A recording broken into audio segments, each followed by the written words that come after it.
My name is Elena Voss. At 72 years old, I still make my own coffee every morning. Still walk 3 miles around the neighborhood when the weather's kind, and still believe that a person's worth isn't measured by how many pills they take or how many stairs they can climb. But my daughter decided that part of my story was over.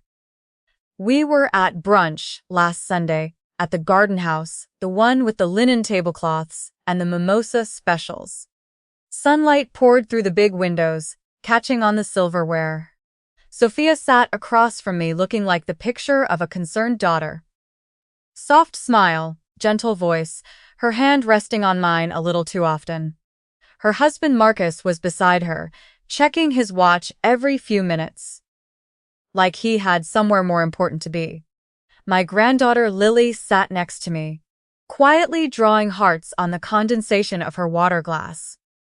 Then Sophia reached into her designer bag and slid a glossy brochure across the table like she was giving me concert tickets. "Mom," she said sweetly, "we toured the most beautiful place for you yesterday. It's called Cedar Grove Residences. Assisted living, but it doesn't feel like that at all. There are gardens, a library, even a little cafe where they do painting classes on Wednesdays. You'd love it." I looked down at the brochure, smiling, silver-haired women in pastel cardigans, perfect green lawns, the kind of place they put in advertisements to make you forget what it really is. I picked up my coffee, took a slow sip, and let the table fall quiet for just a second. Then I said, "Calm as Sunday morning. That's lovely, sweetheart. I already toured your house on Tuesday. The realtor came Wednesday. It went on the market yesterday morning." The fork in Sophia's hand hit the plate with a sharp little clink that seemed to echo through the entire restaurant. She stared at me, half laughing, half horrified. "What?" "Your house," I repeated gently. "The one on Maple Ridge. 4 bedrooms, the one with the wraparound porch you always loved. It's listed. Full asking price." Marcus's smooth expression cracked for the first time all morning. Sophia's face went from confused to angry to something close to panic in the span of 3 heartbeats. "Mom, this isn't funny," she hissed, leaning forward. "You can't just—" "I didn't ask if it was funny," I said, still calm. "I'm simply telling you what's already done." Lily's eyes went wide beside me. She looked between us like she was watching a movie. She didn't quite understand yet. I set my coffee cup down carefully, the porcelain making the softest sound against the saucer. Around us, other families laughed and clinked glasses, completely unaware that one quiet sentence had just pulled the rug out from under an entire plan. Welcome back to those of you who've been with me before, and hello to everyone listening for the first time. If you've ever been the one in your family who everyone assumed would just go along, if you've ever felt yourself slowly disappearing while people smiled and called it love, then stay with me. Because this story isn't really about a house. It's about what happens when a quiet woman finally decides she's done being background in her own life. And trust me, it only gets clearer from here. If this already has you leaning in, do me a favor and type the word quiet in the comments. I read every single one. Now let me tell you how we got to that brunch table and how I spent 14 quiet years preparing for the moment my own daughter tried to erase me. Let me tell you who I really am, so the rest of this story lands the way it should. My name is Elena Voss, and for 38 years, I taught literature to high school kids who mostly didn't want to be there. I loved it anyway. There's something beautiful about watching a 16-year-old suddenly understand that words can carry power long after the person who spoke them is gone.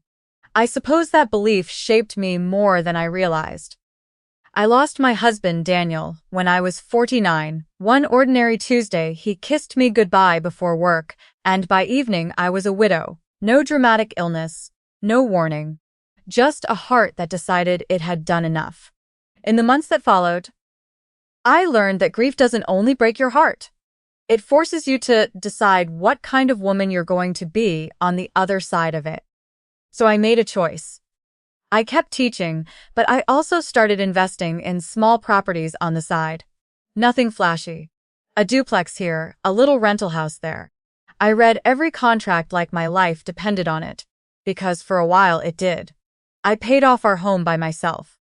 I built a modest but solid portfolio that gave me freedom most people my age only dream about.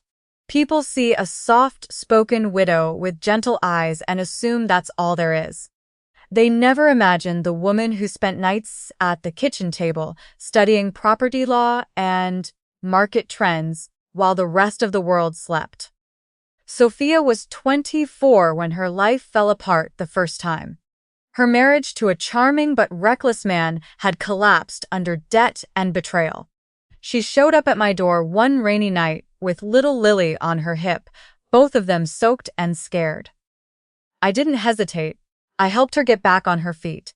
But more than that, I gave her something I thought would keep her safe forever.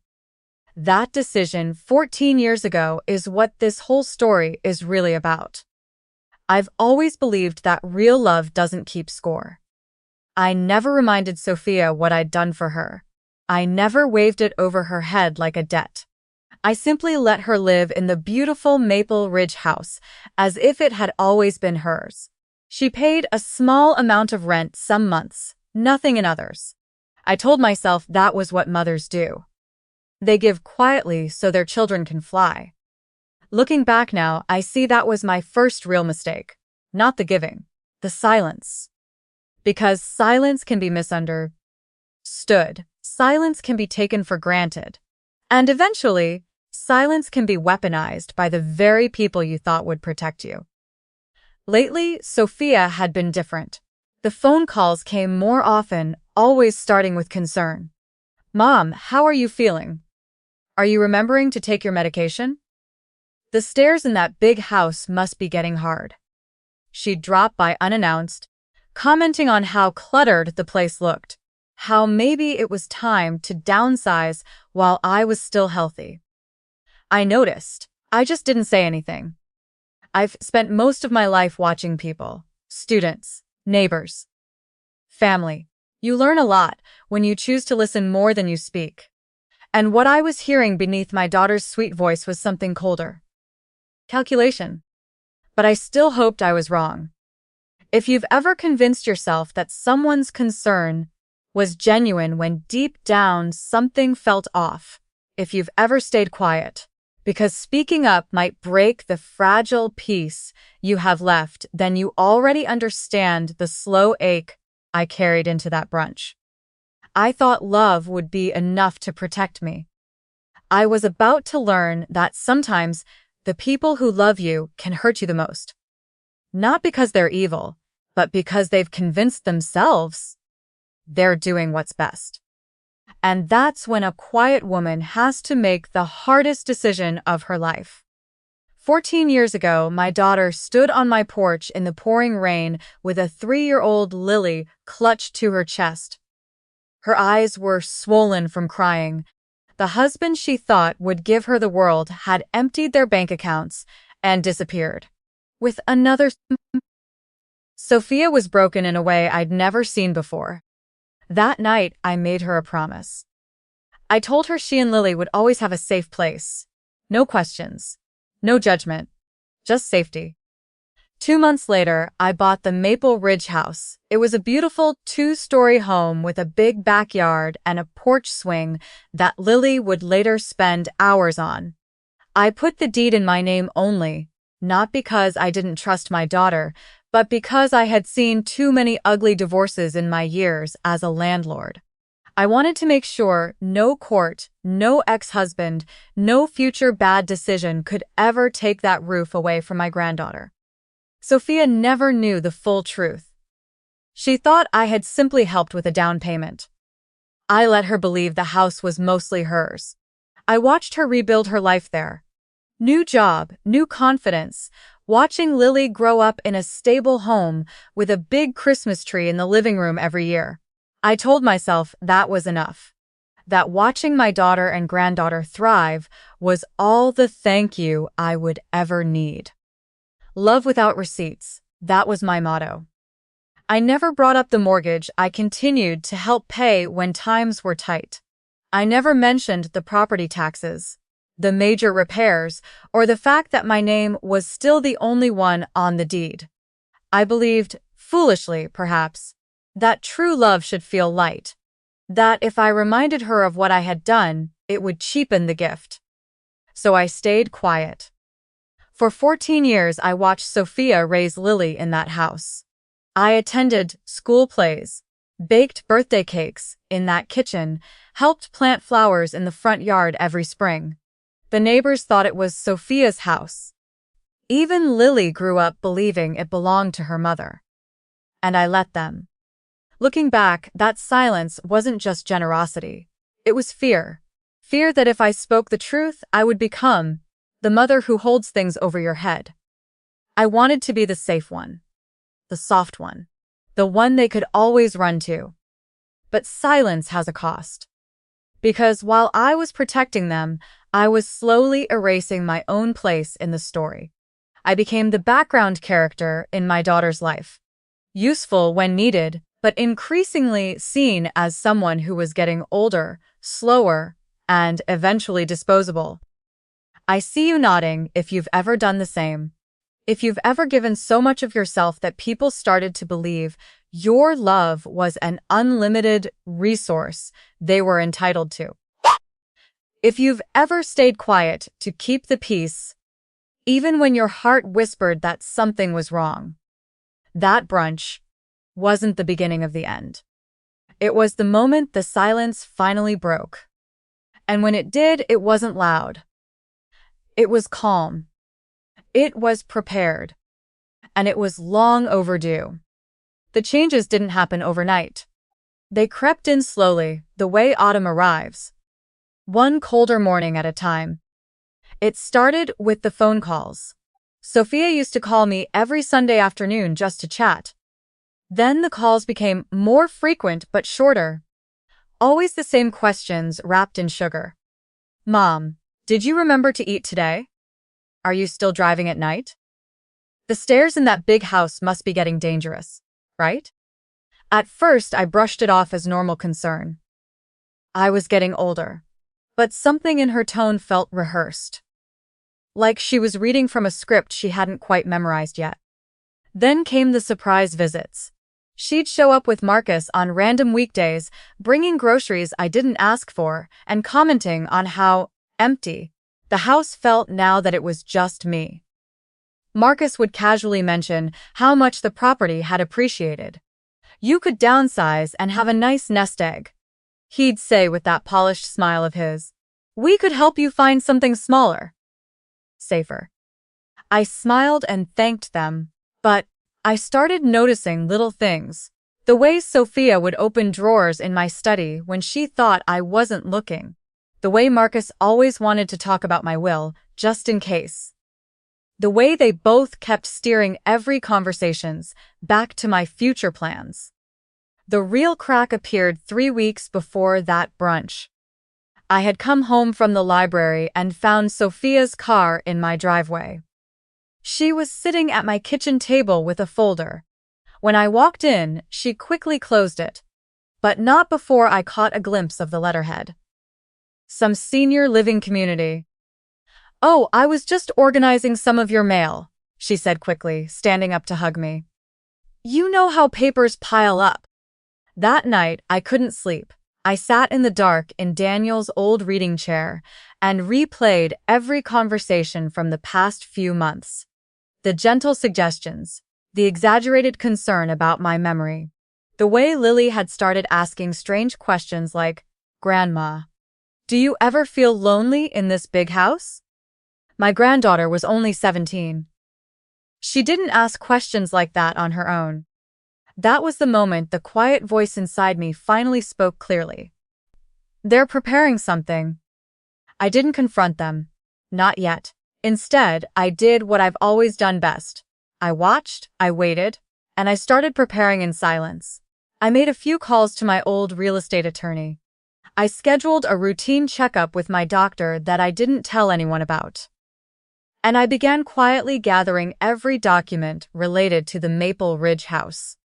If you've ever felt that slow, cold realization that someone you love is rewriting your story without your permission, you know how heavy that silence feels.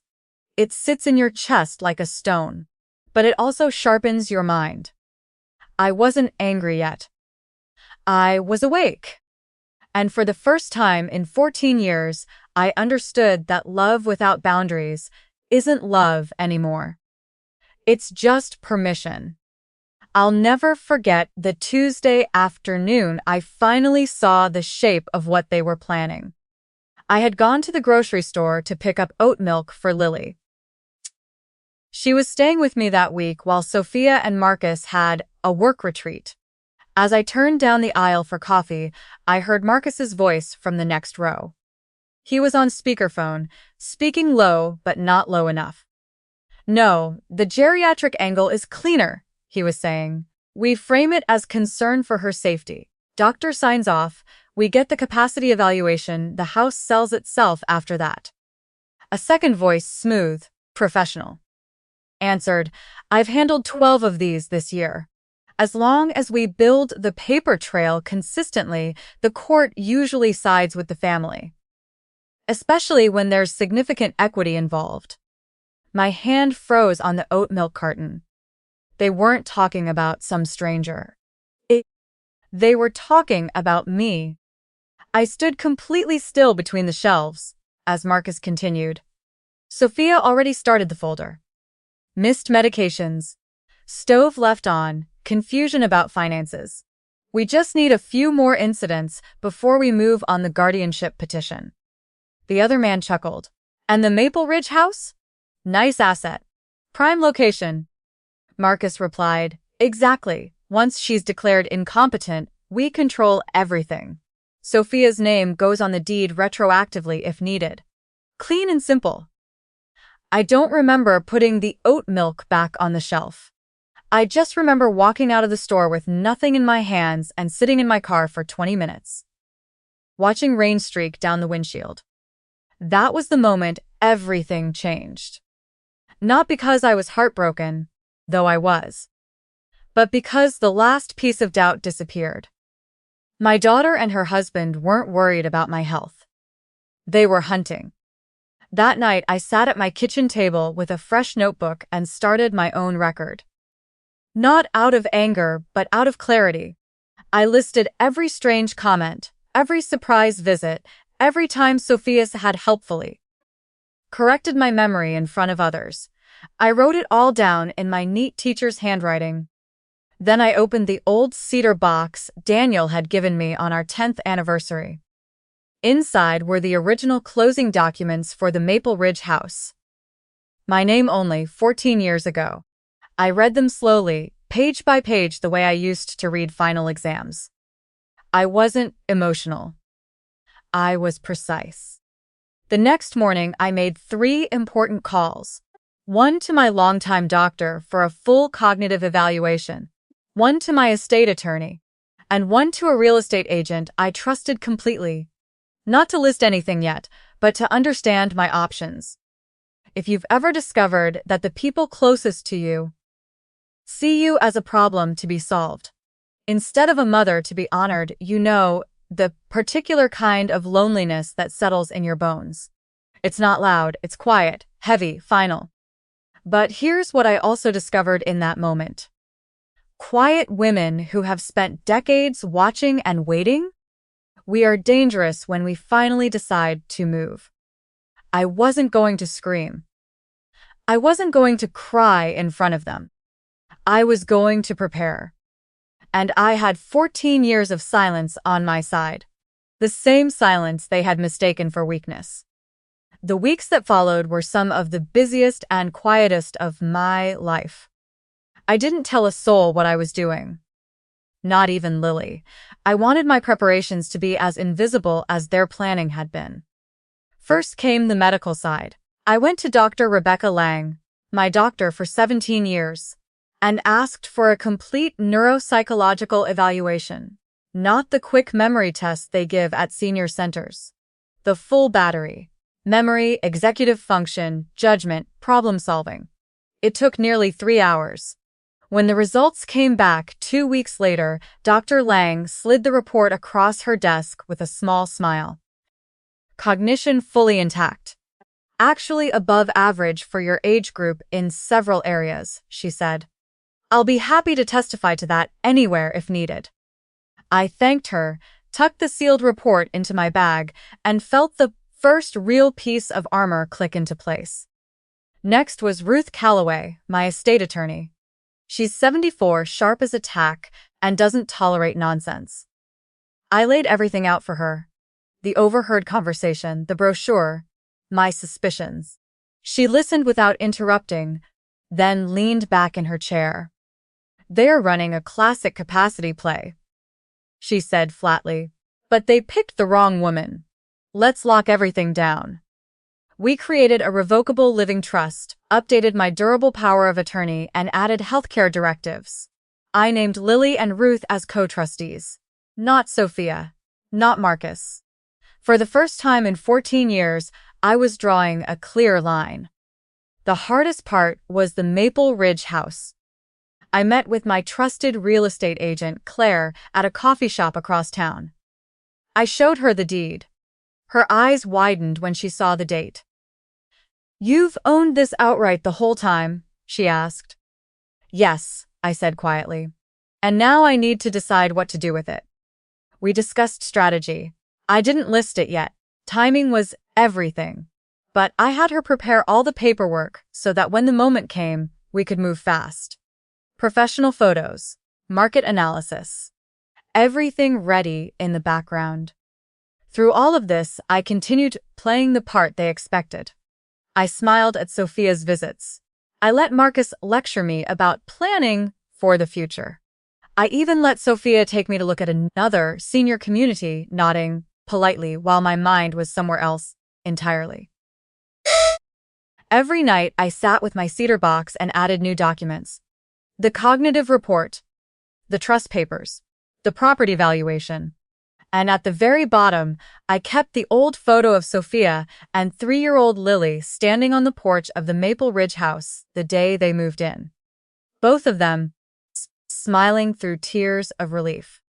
I looked at that photo often, not with bitterness, but with sorrow. I had given them safety, and now they wanted to take mine. This wasn't revenge I was preparing. This was reclamation. Of my dignity. Of my autonomy. Of my voice.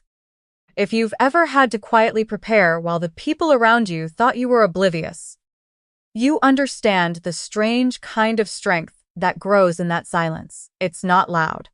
It doesn't need applause. It just needs to be undeniable when the time comes. And my time was coming. I gave her one last honest chance. On a quiet Friday afternoon, I called Sophia and asked her to come over. Just the two of us. No Marcus. No Lily. Just mother and daughter. She arrived wearing her concerned daughter face.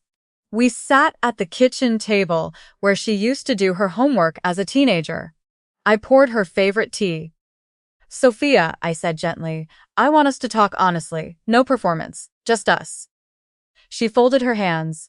Mom, we're just worried about you. The house is too big. You're alone. Cedar Grove really is perfect. I raised my hand slightly. I'm not moving into any facility. That's not on the table. I will stay in my home as long as I'm capable. And according to my doctor, I still am. Her expression shifted. The gentle mask slipped just enough for me to see the frustration underneath. You're being difficult, she said, her voice tightening. We're trying to help you before something bad happens. Marcus and I have been looking at options. We even talked to a lawyer who specializes in elder care. It doesn't have to be ugly, Mom. There it was. The quiet threat wrapped in concern. I looked at my daughter. The little girl I had once carried through nightmares, the young mother I had sheltered. and felt a deep, quiet sadness settle in my chest. "Sophia," I said calmly, "do you remember the night you showed up here with Lily in the rain?" She blinked, caught off guard. "Of course I do. I promised you safety. I never asked for anything in return. I only ever wanted you to be okay." For a moment, something soft flickered across her face. Then it hardened again. "That was a long time ago, Mom. Things are different now. You need help. We need to make decisions as a family." I nodded slowly. "I see," I said. "Then I suppose we've both made our positions clear." She stood up, smoothing her blouse. "Think about it, Mom. We're doing this because we love you. Please don't make it harder than it has to be." As she reached the door, I spoke one last time, softly but clearly. "Sophia, be very careful what doors you try to close. Some of them might have my name on the deed." She turned, frowning. "What is that supposed to mean?" I just smiled sadly and said nothing. She left without another word. That night, I sat alone at the same table and made my final preparations. The last honest conversation had ended. The performance was over. Now it was time for the closing. Sophia called 2 days later. "Family meeting at your house this Sunday, at 2 p.m., she said, her voice bright but brittle. "Everyone's coming. Uncle Richard, Aunt Clara, even Daniel's flying in from Seattle. We all want what's best for you, Mom." I almost laughed at the audacity. They were holding the meeting in my living room to decide my future without my consent. But I kept my voice steady. "I'll be there," I said. "I'll make coffee." She sounded surprised by how easily I agreed. "You're not going to fight this?" "Fighting isn't necessary," I replied. "Not anymore." After we hung up, I went to work. I laid everything out on the dining table like I was preparing for one of my old closing days. The cedar box sat in the center, worn, familiar, solid. Inside it, I placed each document with care. The original deed to the Maple Ridge house, my name bold and unmistakable. The full cognitive evaluation from Dr. Lang, signed, sealed, and devastatingly clear. The new trust documents and power of attorney. Professional photos, and the market-ready listing package for Maple Ridge that Claire had prepared. And at the very top, the old photograph of Sophia and Lily on the porch the day they moved in. I arranged them in the exact order I planned to reveal them. Not for drama, for clarity. Marianne, my oldest friend and former colleague, agreed to be there as a witness. Lily would also be present. 2 people who had seen the truth with their own eyes. I spent Saturday night walking through every room of my house, touching memories. The kitchen where I taught Lily to bake cookies. The living room where Sophia once read bedtime stories. I wasn't saying goodbye. I was reminding myself what I was fighting for. Sunday morning, I dressed carefully, soft blue blouse, silver necklace, Daniel gave me on our 30th anniversary, comfortable but dignified. I made a fresh pot of coffee and set out the good china. I wanted everything to look normal, peaceful. Because the storm was coming to them, not me. As the first cars began pulling into the driveway, I stood at the window with the cedar box in my hands and took one deep breath. 14 years of silence. Months of quiet preparation. And now, one calm afternoon to speak the truth that should have been spoken long ago. I wasn't nervous. I was ready. They arrived like they were attending a funeral. Solemn faces, hushed voices, and enough fake concern to fill the entire living room. Sophia and Marcus came first, carrying folders. Then Uncle Richard and Aunt Clara. My brother Daniel flew in and looked uncomfortable the moment he stepped inside. A few cousins and even our old family friend Pastor Tom filled out the circle. Lily sat quietly near the window, her eyes flicking nervously between me and her mother. I served coffee and lemon cookies like the perfect hostess. Let them settle. Let them get comfortable in my home while they prepared to take it from me. Sophia cleared her throat and began. Mom, we're all here because we love you. You've been showing signs of decline. Forgetting things, confusion about money, the house is becoming too much. We've found a wonderful place at Cedar Grove. It's time to make this transition for your own safety. Marcus jumped in smoothly. We've consulted professionals. A guardianship petition is ready if necessary, but we hope you'll agree voluntarily. It would be cleaner for everyone. The room murmured in agreement.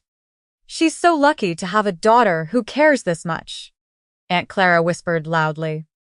I sat on the sofa with the cedar box on my lap, hands resting calmly on the lid. I let them talk. I let the narrative they had rehearsed fill the air. When the room finally quieted, I spoke. I appreciate everyone coming, I said, voice steady and warm. Since you're all here out of love, I'd like to share my version of events. Fair is fair, isn't it? Sophia's smile faltered. Marcus shifted in his chair. I opened the cedar box. 14 years ago, I began, Sophia came to me broken, with a toddler and nowhere to go. I bought the Maple Ridge house so my granddaughter would always have a safe home. I put the deed in my name to protect them. I never asked for thanks. I never reminded her. I thought that was love. I lifted the original deed and held it up so everyone could see. The room went very still. Sophia's face drained of color. Mom, what are you doing? I continued calmly. This is the house you've been living in for 14 years. The one you thought was yours. The one you and Marcus planned to sell after having me declared incompetent. Gasps rippled through the room. Marcus stood up. This is ridiculous. She's confused. She's making things up. I smiled gently and lifted the next document, my cognitive evaluation. Dr. Rebecca Lang disagrees. Cognition fully intact. Would you like me to read the highlighted sections? Lily's eyes were wide with shock. Daniel looked like he wanted the floor to swallow him. Sophia's voice rose, cracking. You're twisting everything. We were trying to help you. I set the papers down carefully. No, sweetheart, I said softly. You were trying to erase me. But I've spent my whole life reading fine print and protecting what matters. And today I'm protecting myself. The tension in the room was thick enough to cut. No one was sipping coffee anymore. Everyone was staring at the documents on the table like they had suddenly grown teeth. This was only the beginning. I stood up slowly, the cedar box in my hands, and looked at every face in the room. You all came here today to vote me out of my own life, I said quietly. So let's finish this with full honesty. I reached into the box again. Marcus, you told your consultant that the geriatric angle was cleaner than the financial one. I heard you in the grocery store. You said the house would sell itself once I was declared incompetent. Marcus's face went pale. Sophia grabbed his arm. I continued without raising my voice. Sophia, you created a folder of fake incidents. Stove left on, medication forgotten, confusion about ownership. You even scheduled a pre-admission at Cedar Grove with my name already typed in. I laid the hospital pre-admission form on the table, the one Lily had secretly photographed for me. Gasps and murmurs filled the room. Aunt Clara covered her mouth. Then I held up the most powerful document of all, the Maple Ridge house deed. This house, the one you've called home for 14 years, has never been in your name, Sophia. It's been in mine. I bought it to protect you and Lily. Today it is officially under contract, full price. Closing in 15 days. Sophia shot to her feet. You can't do this. That's my house. No, sweetheart, I said calmly. It was never yours. It was a gift I gave with my whole heart, a gift you tried to repay by taking my freedom and my home. Tears were streaming down Sophia's face now, but they were tears of rage and panic, not remorse. "You're punishing me," she cried, "after everything I've done for you." I looked at her with deep sadness. "I'm not punishing you. I'm protecting myself from you. There's a difference." I turned to the rest of the family. I have spent decades being the quiet one, the useful one, the one who never asked for anything. Today that ends. My cognitive test is clear, my legal documents are ironclad, and my love has finally learned its limits. Lily was crying quietly by the window. Daniel couldn't even look at me. Marcus was already gathering papers, calculating his next move like the businessman he was. I placed the old photograph on top of all the documents. Sophia and little Lily smiling on the porch of the house they thought they owned. "I gave you safety once," I whispered. "I won't let you take mine." The room was completely silent except for the sound of Sophia's ragged breathing. For the first time in 14 years, I felt completely free. Not because I had won, but because I had finally spoken. The silence after my last words felt sacred. Sophia stood there shaking, mascara running down her cheeks. For a moment I saw the little girl I once rocked to sleep. Then that girl disappeared, behind the mask of entitlement and fear. "You're going to regret this," she whispered, voice trembling. "I'll fight you. The house is mine, everyone knows it's mine." Marcus put a hand on her shoulder, his face cold and calculating again. "We'll see what our lawyer says about all this." They left first. Sophia didn't even look at Lily as she stormed out. The rest of the family sat frozen, unsure what to do with the truth they had just witnessed. Uncle Richard cleared his throat awkwardly. "Elena, we had no idea." Aunt Clara was crying softly. "We thought we were helping." Daniel finally looked up at me, shame written across his face. "Mom, I'm sorry. I should have asked more questions." I nodded gently. "You should have." One by one, they offered quiet apologies and excuses before leaving. The cousins who had eagerly replied to Sophia's group messages now couldn't meet my eyes. Pastor Tom squeezed my hand on his way out and murmured, "I was wrong to assume." When the door finally closed, only Marian, Lily, and I remained. Lily walked over and hugged me tightly, sobbing into my shoulder. "I'm so sorry, Grandma. I didn't know she was doing all that." I stroked her hair. "You're not responsible for your mother's choices, sweetheart. But you are responsible for your own. Choose better." Marian smiled at me with pride in her eyes. "You were magnificent. Calm, clear, and completely in control. Just like you always taught your students." That evening, as the sun went down, I sat on the porch with a cup of tea. The Maple Ridge house would close soon. Sophia and Marcus would have to find somewhere new. Their plan had collapsed completely. I didn't feel triumphant. I felt exhausted. And I felt free. Sometimes the hardest kind of justice isn't loud. It's quiet, methodical, and rooted in truth. I had given my daughter every chance to choose love over greed. She chose greed. Now she would have to live with that choice. And I would finally live without the weight of silence. The weeks that followed were quieter than I expected. Sophia and Marcus moved into a smaller rental apartment across town. They didn't fight the sale in the end. The evidence was too overwhelming. Lily chose to stay with me for a while.